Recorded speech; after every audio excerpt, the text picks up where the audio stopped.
প্রিয় শিক্ষার্থীরা, আসসালামু আলাইকুম। আমি মোহাম্মদ আব্দুল করিম, সহকারী শিক্ষক, ফিরোজ শাহ সিটি কর্পোরেশন বালিকা উচ্চ বিদ্যালয়, চট্টগ্রাম।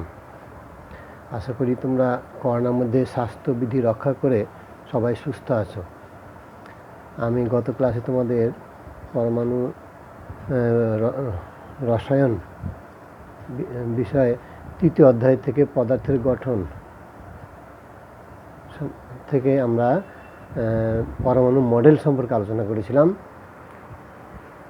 রাদারফোর্ডের পরমাণু মডেল এবং বোর মডেল মোটামুটি ধারণা পেয়েছো তোমরা। আজকে আমি তোমাদের ইলেকট্রন বিন্যাস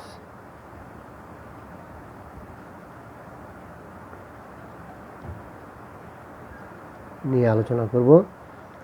বিজ্ঞানী রাদারফোর্ড বলেছেন যে সমস্ত ধনাত্মক আধান এবং সমস্ত ভর পরমাণু নিউক্লিয়াসে বিদ্যমান। তা ধনাত্মক আধানগুলোকে বলা হচ্ছে প্রোটন। রাদারফোর্ড আরও বলেছেন যে পরমাণু বিদ্যুৎ নিরপেক্ষ, অর্থাৎ নিউক্লিয়াসে যতগুলো প্লাস আধান রয়েছে নিউক্লিয়াসের বাইরে সমান সংখ্যক ঋণাত্মক আধান রয়েছে। অর্থাৎ যতটি নিউক্লিয়াসের ভিতরে যতটি প্রোটন আছে নিউক্লিয়াসের বাইরে সমান সংখ্যক ইলেকট্রন রয়েছে। এখন এই ইলেকট্রনগুলা পরমাণুতে কিভাবে বিন্যস্ত আছে এটা আজকে আমরা জানব। একটি পরমাণুতে ইলেকট্রনগুলা যেভাবে বিন্যস্ত থাকে তাকে ইলেকট্রন বিন্যাস বলা হয়। তো কতগুলা তোমাদেরকে আগে ধারণা রাখতে হবে যে শক্তি স্তর,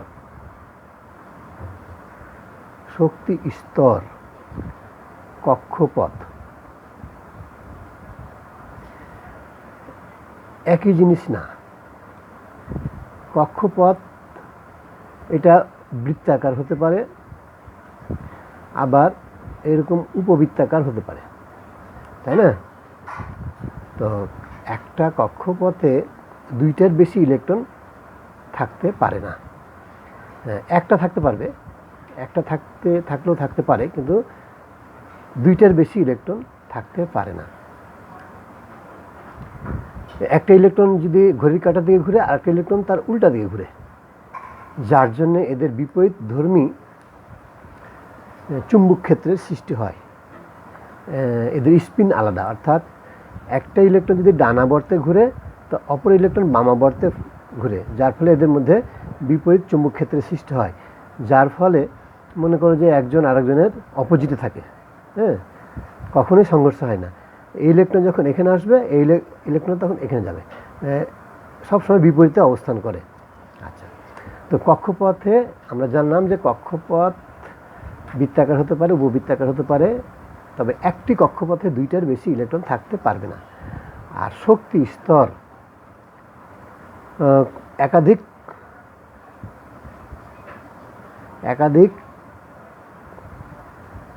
একটাও হতে পারে, এক বা একাধিক কক্ষপথ নিয়ে শক্তি স্তর গঠন করে। আমরা আজকে জানব যে ইলেকট্রন বিন্যাস। আচ্ছা, এখন আসো, প্রথম নিয়ম হচ্ছে যে প্রত্যেক পরমাণুতে প্রধান শক্তি স্তর রয়েছে, এক বা একাধিক প্রধান শক্তি স্তর রয়েছে। প্রত্যেক পরমাণুতে এক বা একাধিক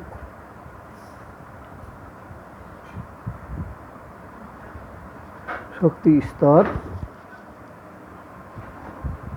রয়েছে। তো এই শক্তি স্তরের কোয়ান্টাম সংখ্যা n দ্বারা প্রকাশ করা হয়। যেমন প্রথম শক্তি স্তর যেটা, তাকে n এর মান 1, দ্বিতীয় শক্তি স্তরকে n এর মান 2। প্রথম শক্তি স্তর স্তরে n সমান 1, দ্বিতীয় শক্তি স্তরে n সমান 2, হ্যাঁ, তৃতীয় শক্তি স্তরে n সমান 3।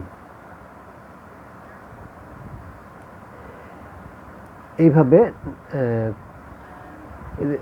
কোয়ান্টাম সংখ্যা দ্বারা প্রকাশ করা হয়। তাহলে আমরা দেখলাম যে পরমাণুতে এক বা একাধিক শক্তি স্তর রয়েছে।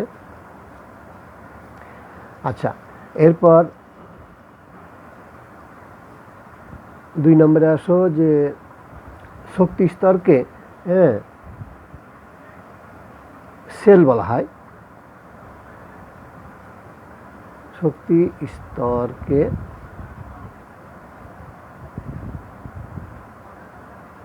সেল বলা হয়। আচ্ছা, এখন n সমান 1 হলে n সেলের নাম দেওয়া হয় n সমান 1 এর জন্য n সেল,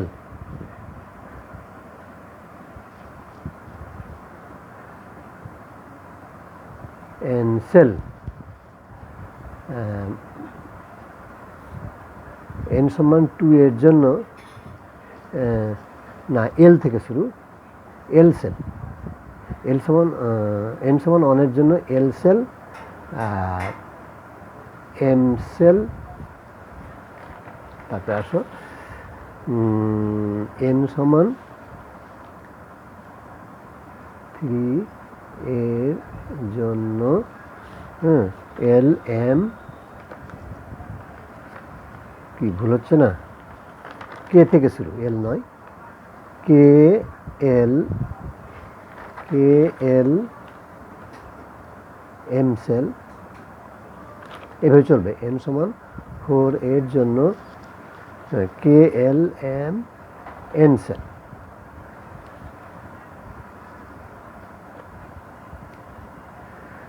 তো সেল হচ্ছে কি শক্তি স্তর। শক্তি স্তরকে সেল বলা হয়। তাহলে একটা সেলে অসংখ্য কক্ষপথ রয়েছে। অসংখ্য কক্ষপথ মিলে একটি সেল বা শক্তি স্তর গঠন করে।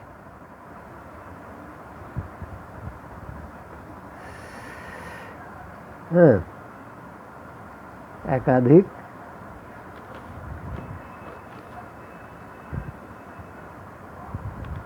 কক্ষপথ নিয়ে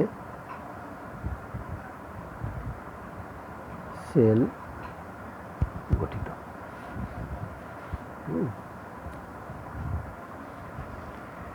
একাধিক কক্ষপথ নিয়ে সেল গঠিত। এরপর আসো প্রতি সেল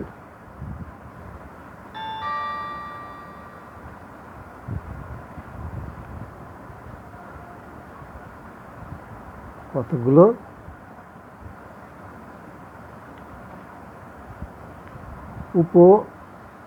উপশক্তি স্তরে বিভক্ত।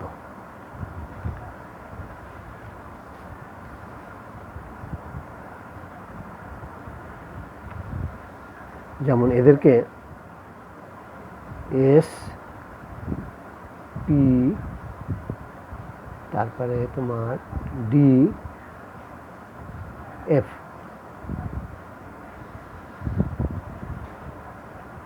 দ্বারা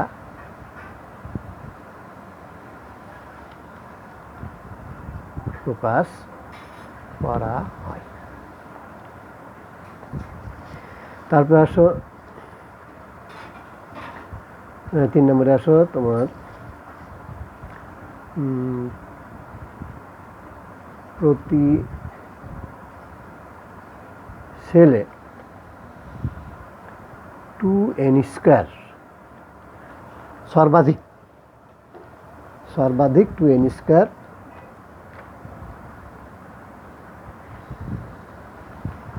সংখ্যক ইলেকট্রন থাকে, কম থাকতে পারবে কিন্তু বেশি 2n² বেশি থাকতে পারবে না। ঠিক আছে। আচ্ছা, এখন আসো আমরা কি জানলাম যে শক্তি স্তর এক জিনিস আর কক্ষপথ আর এক জিনিস। একটি কক্ষপথে 2টির বেশি ইলেকট্রন থাকবে না, কম থাকতে পারবে কিন্তু বেশি থাকতে পারবে না। তো আবার ইলেকট্রনের ঘূর্ণন পৃথিবী যেমন আপন কক্ষপথে বছরে সূর্যের চারিদিকে একবার ঘুরে আসে, আবার 24 ঘন্টায় নিজের কক্ষপথের উপর দাঁড়িয়ে আবার ঘুরে, ঠিক ইলেকট্রনগুলোও নিজের কক্ষপথে দাঁড়িয়ে ঘুরে আবার ঘুরতে ঘুরতে সে এই পৃথিবীর মতোই সে চারিদিকে ঘুরে। এই জন্যে রাদারফোর্ড সৌরমণ্ডলের সাথে তুলনা করেছেন। তবে আমরা জানলাম যে কক্ষপথে 2টার বেশি ইলেকট্রন থাকতে পারবে না, একটা থাকতে পারবে কিন্তু 2টার বেশি থাকতে পারবে না, 3টা থাকতে পারবে না। আচ্ছা, একটি ইলেকট্রন যদি ডানাবর্তে ঘুরে ঘড়ির কাঁটার দিকে, তো আরেকটা ইলেকট্রন তার অপোজিটে বিপরীত দিকে ঘুরে। তো আধানযুক্ত কণা যখন ঘুরে তখন এদের চারিদিকে চৌম্বক ক্ষেত্রের সৃষ্টি হয়। তো এই ইলেকট্রন দুটার চৌম্বক ক্ষেত্র বিপরীতধর্মী হয়, যার জন্য একটার অপরটার অপোজিটে থাকে সবসময়। হ্যাঁ, মানে শত্রু আর কি। এটা যদি এখানে থাকে এটা এখানে, এটা যখন এখানে আসবে এটা তখন এখানে চলে যাবে, এরকম মানে বিকর্ষণ হয় এদের মধ্যে। আচ্ছা, এখন আসো যে কতগুলা কক্ষপথ মিলে এক বা একাধিক কক্ষপথ নিয়ে শক্তি স্তর গঠন করে। ঠিক আছে, খুব ভালো করে লক্ষ্য করো, এক বা একাধিক কক্ষপথ নিয়ে শক্তি স্তর গঠন করে। এই শক্তি স্তরকে সেল বলা হয়, সেল বলা হয়। আচ্ছা আচ্ছা, তাহলে আমরা জানলাম যে প্রত্যেক সেলকে আবার দেখো, প্রথম সেলটাকে নাম্বারিং করা হয় n=1। প্রথম শক্তি স্তর বা সেল বলা হয়। প্রথম শক্তি স্তরকে স্তরে n=1 ধরা হয়, দ্বিতীয় শক্তি স্তরে n=2 ধরা হয়, তৃতীয় শক্তি স্তরে n=3 ধরা হয়। এই n এর মানটা হচ্ছে কোয়ান্টাম সংখ্যা বলা হয়। আচ্ছা আচ্ছা, এবার আসো শক্তি স্তরকে সেল বলা হয়। ঠিক আছে, এই শক্তি স্তরকে সেল নামে পরিচিত। হ্যাঁ, যেমন n=1 এর জন্য কে সেল, n=1 কে থেকে শুরু আর কি, n=1 এর জন্য কে সেল, n=2 এর জন্য এল সেল, n=3 এর জন্য এম, n=4 এর জন্য কে এল এম এন, এভাবে চলবে আর কি। হ্যাঁ, আচ্ছা, এখন আসো একাধিক কক্ষপথ নিয়ে, ঠিক আছে না, এক বা একাধিক, একটাও থাকতে পারে আবার একাধিকও থাকতে পারে। হ্যাঁ, তাহলে আমরা এক বা একাধিক কক্ষপথ নিয়ে সেল গঠিত। প্রতি সেলে কতগুলো উপশক্তি স্তর, প্রতিটি সেল আবার কতগুলো উপশক্তি স্তরে বিভক্ত। উচ্চতর সেলগুলো একাধিক উপশক্তি স্তরে বিভক্ত। আচ্ছা, এই উপশক্তি স্তরগুলোকে SPDF দ্বারা প্রকাশ করা হয়। আচ্ছা, প্রতি সেলে 2n² সংখ্যক, সর্বাধিক 2n² সংখ্যক ইলেকট্রন থাকে, কম থাকতে পারে, তবে 2n² বেশি থাকবে না। যেমন প্রথম শক্তি স্তরে প্রথম সেল বা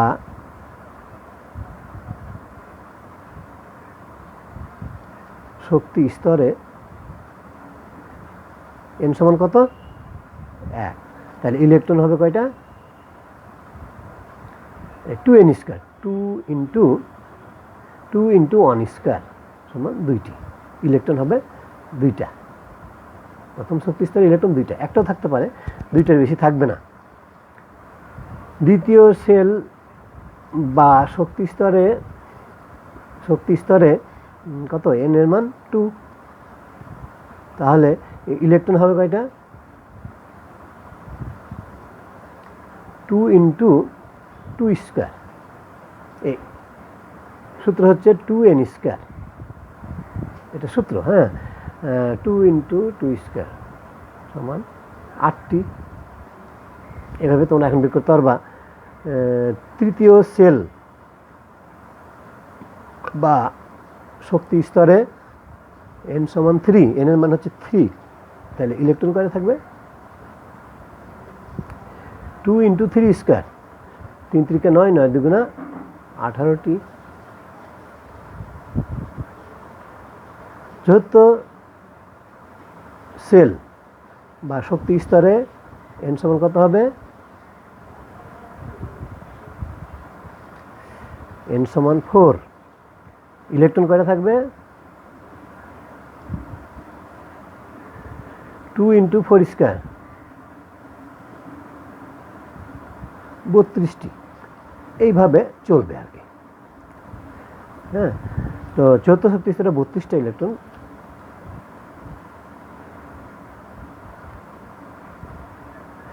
তোমরা হিসাব করে বলতে পারবা পঞ্চম শক্তি স্তর কত হবে 2 × 5², 5 × 5 = 25, 25 × 2 = 50টি। এইভাবে তোমরা হিসাব করবা। তাহলে এটা হচ্ছে নিয়ম একটা। যে আরেকটা নিয়ম হচ্ছে সর্বশেষ যদি শক্তি স্তর হয়, হ্যাঁ, 8টির বেশি ইলেকট্রন থাকতে পারবে না, এটা মনে রাখবা।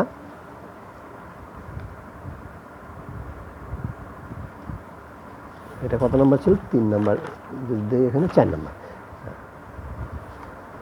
সর্বশেষ শক্তি স্তরে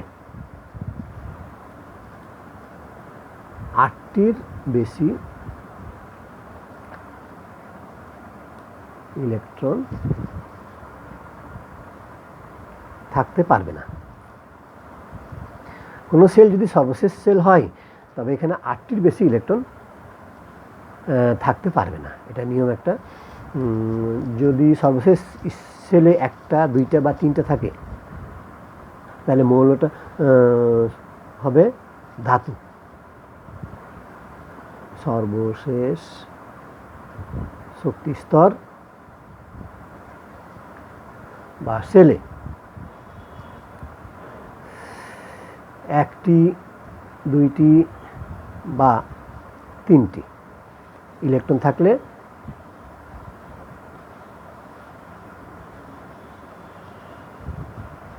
এরা সবাই কি হবে ধাতু। ধাতুতে সর্বাধিক কয়টা 1টা 2টা বা 3টা ইলেকট্রন থাকে। হ্যাঁ, আর সর্বশেষ শক্তি স্তর বা সেলে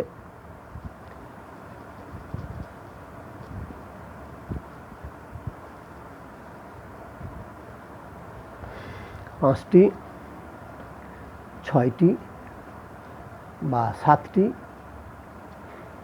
ইলেকট্রন থাকলে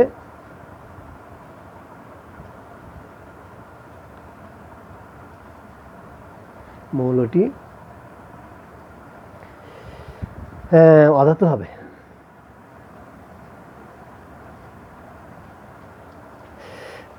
ঠিক আছে, তোমরা আরও জানবা পরবর্তীতে। এই 1টি 2টি ইলেকট্রন এরা সহজে ত্যাগ করে দেয়, ক্যাটায়ন তৈরি করে, এরা ধাতু। এই জন্যে মৌলটা হবে কি ধাতু।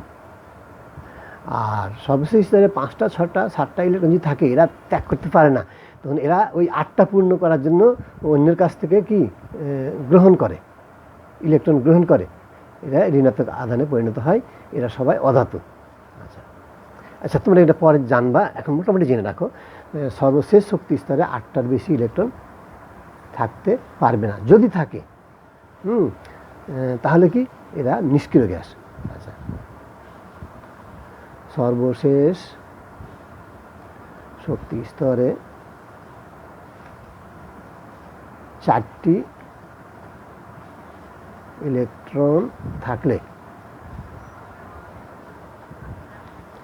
এরা উভধর্মী।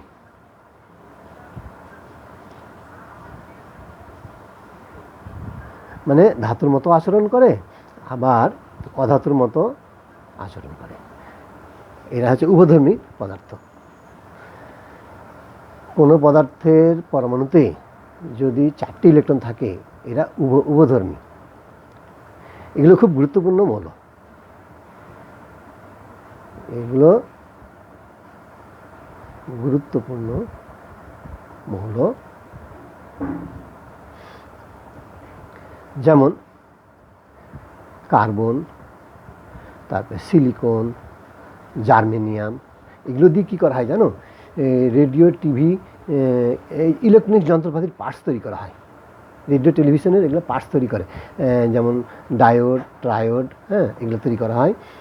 তোমরা এটা পরের ক্লাসে জানতে পারবা। তো তোমরা জেনে রাখো যে সর্বশেষ স্তরটা খুব গুরুত্বপূর্ণ স্তর। দেখো বাংলা ইংরেজি একসাথে মিশা লিখেছে। সর্বশেষ স্তরে কয়টা? 8টার বেশি ইলেকট্রন থাকতে পারবে না। তো সর্বশেষ স্তরটা খুব গুরুত্বপূর্ণ। স্তরে কয়টা? 8টি ইলেকট্রন থাকলে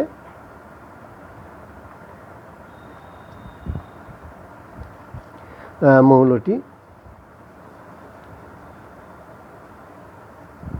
নিষ্ক্রিয় গ্যাস।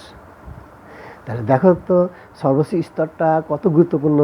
সর্বশেষ স্তরে 8টির বেশি ইলেকট্রন থাকতে পারবে না, ঠিক আছে? কোনো স্তর যদি সর্বশেষ হয় ওখানে 8টার বেশি ইলেকট্রন থাকতে পারবে না। সর্বশেষ স্তর বা সেলে 1টি ইলেকট্রন, 2টি ইলেকট্রন বা 3টা ইলেকট্রন থাকলে এরা সবাই মৌল। এরা মানে কি? মৌলগুলো সবাই ধাতু। সর্বশেষ স্তরে 5টি, 6টা বা 7টা ইলেকট্রন থাকলে মৌলটি হবে কি? অধাতু, ঠিক আছে? আর দেখো এই জিনিসগুলো খুব একটু চিন্তা করো। সর্বশেষ শক্তি স্তরে 4টা থাকলে এরা উভধর্মী, এরা ধাতুর মতো আচরণ করে আবার অধাতুর মতো আচরণ করে। এই জন্য এগুলো খুব গুরুত্বপূর্ণ ধাতু। এগুলো দিয়ে কী তৈরি করা হয়? ইলেকট্রনিক্স পার্টস, ইলেকট্রনিক যন্ত্রাংশের পার্টস তৈরি করা হয়। হ্যাঁ, ইলেকট্রনিক যন্ত্রাংশের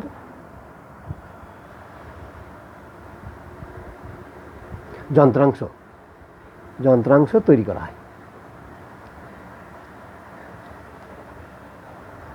করে। আচ্ছা, আর সর্বশেষ যদি 8টা থাকে এরা কি? নিষ্ক্রিয় গ্যাস। তাহলে আমরা দেখলাম যে ইলেকট্রন বিন্যাসে, পরমাণুর ইলেকট্রন বিন্যাসে সর্বশেষ স্তরটা খুব গুরুত্বপূর্ণ। আচ্ছা, প্রিয় শক্তিরা, তাহলে আমরা এখন জানলাম যে সর্বশেষ শক্তি স্তরটা খুব গুরুত্বপূর্ণ। এখন আসো আমরা উপশক্তি স্তরের ধারণা লাভ করব।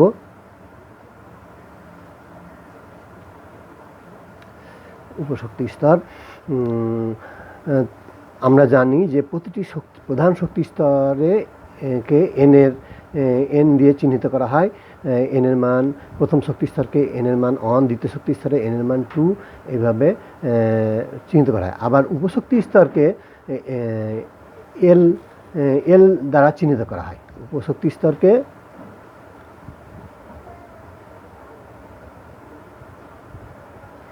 এল দ্বারা চিহ্নিত করা হয়। আচ্ছা, এখন আসো যে প্রথম শক্তি স্তর যেটা n = 1, প্রথম শক্তি স্তরে n = 1 হলে উপশক্তি স্তর থাকবে না, L = 0। উপশক্তি স্তর, প্রথম শক্তি স্তরে কোনো উপশক্তি স্তর নাই, যেটা একটাই শক্তি স্তর, যেটাকে বলা হয় অরবিটাল। হ্যাঁ, 0, মনে করো যে n = 0 অরবিটাল, এবং সেটাকে প্রথম শক্তি স্তরকে 1s দ্বারা প্রকাশ করা হয়। দেখো, প্রথম শক্তি স্তরে কত? n = 1 হলে ধরা হয়, হলে L = 0, ঠিক আছে? এবার আসো দ্বিতীয় শক্তি স্তরে n = কত ধরা হয় বলো তো? n = 2 ধরা হয়। 2 হলে L এর মান হবে 2টি, হ্যাঁ, 0 আর 1 অরবিটাল। তাহলে এটাকে 2s, দুটি অরবিটালকে 2s এবং 2p 2s এবং 2p দ্বারা প্রকাশ করা হয়। আচ্ছা, এইভাবে চলবে n সমান বলো n সমান 3। n সমান 3 হলে l এর মান কত হবে? 0 on 2, দেখো, অর্থাৎ 3 থেকে 1 কম, 0 on 2। তো আর অরবিটালগুলো তিনটি কি হবে? অরবিটাল তিনটা হবে 3s, 3p, 3d, ঠিক আছে? আচ্ছা, এভাবে n সমান 4 হলে l এর মান হবে কত? 3 পর্যন্ত, 1 কম আর কি, 0 on 2, 3। এই অর্থাৎ n সমান 4 হলে এখান থেকে 1 কম হবে। আর অরবিটালগুলো কি হবে? 4টি। হ্যাঁ, তাহলে কি হবে? 4s, 4p, 4d, 4f, ঠিক আছে? তো এই f পর্যন্তই হয়, এর বেশি অরবিটাল আর পাওয়া যায়নি, এ পর্যন্ত আবিষ্কার হয়নি n। তবে ভবিষ্যতে হয়তো তোমরা আবিষ্কার করতে পারো। এখন দেখো এইভাবে চলবে আর কি। আচ্ছা, বলো তো n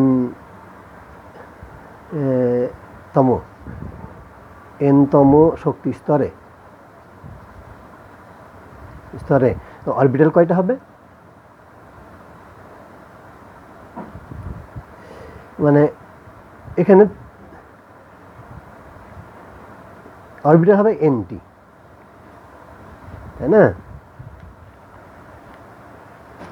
n থেকে 1 কম, যেমন 3-এর জায়গায় লাস্টেরটা 2, 4-এর জায়গায় তোমার 0 on 2, এই করতে করতে n-1,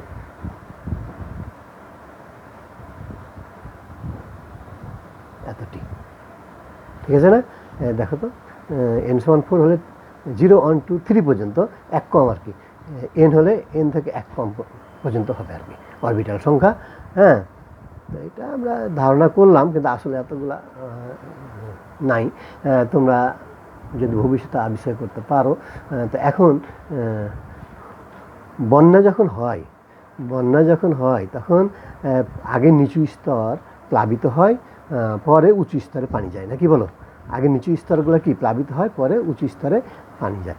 তো এই এক অরবিটালের একটা অপশক্তি স্তর আরেকটা অরবিটালের অপূর্ণ রেখে আরেক অরবিটালের ইলেকট্রন চলে যায়। এখন কে উঁচু শক্তি স্তর আর কে নিচু শক্তি স্তর, এটা বিজ্ঞানী আউফবাউ একটা নীতি আবিষ্কার করেছেন। হ্যাঁ, আউফবাউ, বিজ্ঞানীর নাম হচ্ছে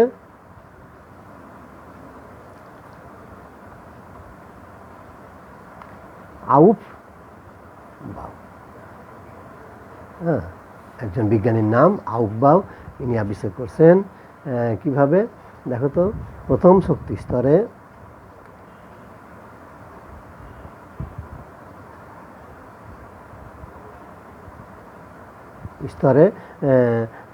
কত অরবিটাল কি থাকবে বলো? n সমান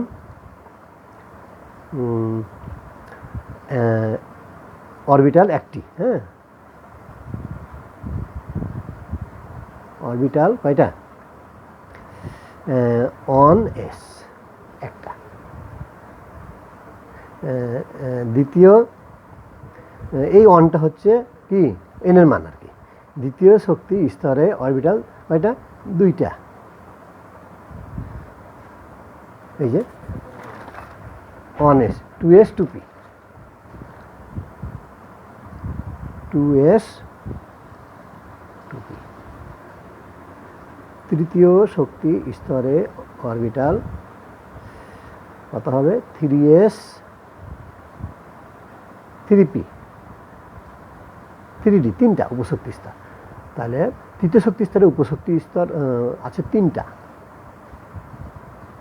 চতুর্থ শক্তি স্তরে অরবিটাল মানে কি উপশক্তি স্তর। অরবিটাল কয়টা? 4টা। 4s 4p 4d 4f। আচ্ছা বলো তো পঞ্চম শক্তি স্তরে অরবিটাল কয়টা হবে? 5টা। 5s 5p 5d 5f, মনে করো 5g। এদিকে আসলে নাই, এগুলা প্রয়োজন হয় না। হ্যাঁ, আমরা এই 5টা আছে কিন্তু। হ্যাঁ, যেহেতু প্রয়োজন হয় না ওগুলো দিচ্ছি না আর কি। পঞ্চম। ষষ্ঠ শক্তি স্তরে উপশক্তি স্তর। অরবিটাল মানে কি বলো তো? অরবিটাল মানে হচ্ছে উপশক্তি স্তর। কয়টা হবে? 6টা। 6s 6p 6d 6f। সপ্তম শক্তি স্তরে অরবিটাল কয়টা হবে? 7টা। তো 4টা লিখবো, এর বেশি লিখবো না, কারণ এর বেশি সাধারণত হয় না। আচ্ছা এখন আসো 7s 7p 7d 7f 7g 7h 7i 7j থাকবে। এগুলো ভবিষ্যতে তোমরা আবিষ্কার করি, যেগুলো তোমাদের জন্য থেকে গেল। তা আমরা দেখলাম যে এই 4টেই সাধারণত পূর্ণ হয়। দেখো তো সর্বনিম্ন শক্তি স্তর হচ্ছে কত? 1s। সর্বনিম্ন শক্তি স্তর হচ্ছে 1s। তারপরে উঁচু স্তরটা হচ্ছে 2s।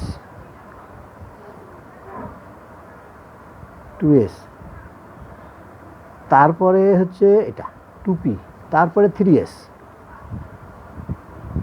2p 3s। বুঝতে পারছো?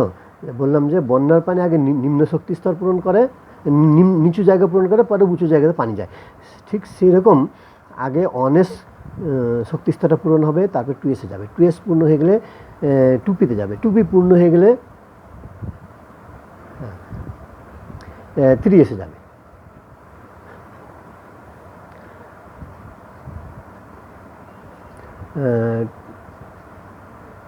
অনেস 2s 2p 3s। তারপরে আসো 3s এর পর কী হবে বলো? 3p। 3s এর পর কী হবে? 3p। তারপরে কী হবে? 4s।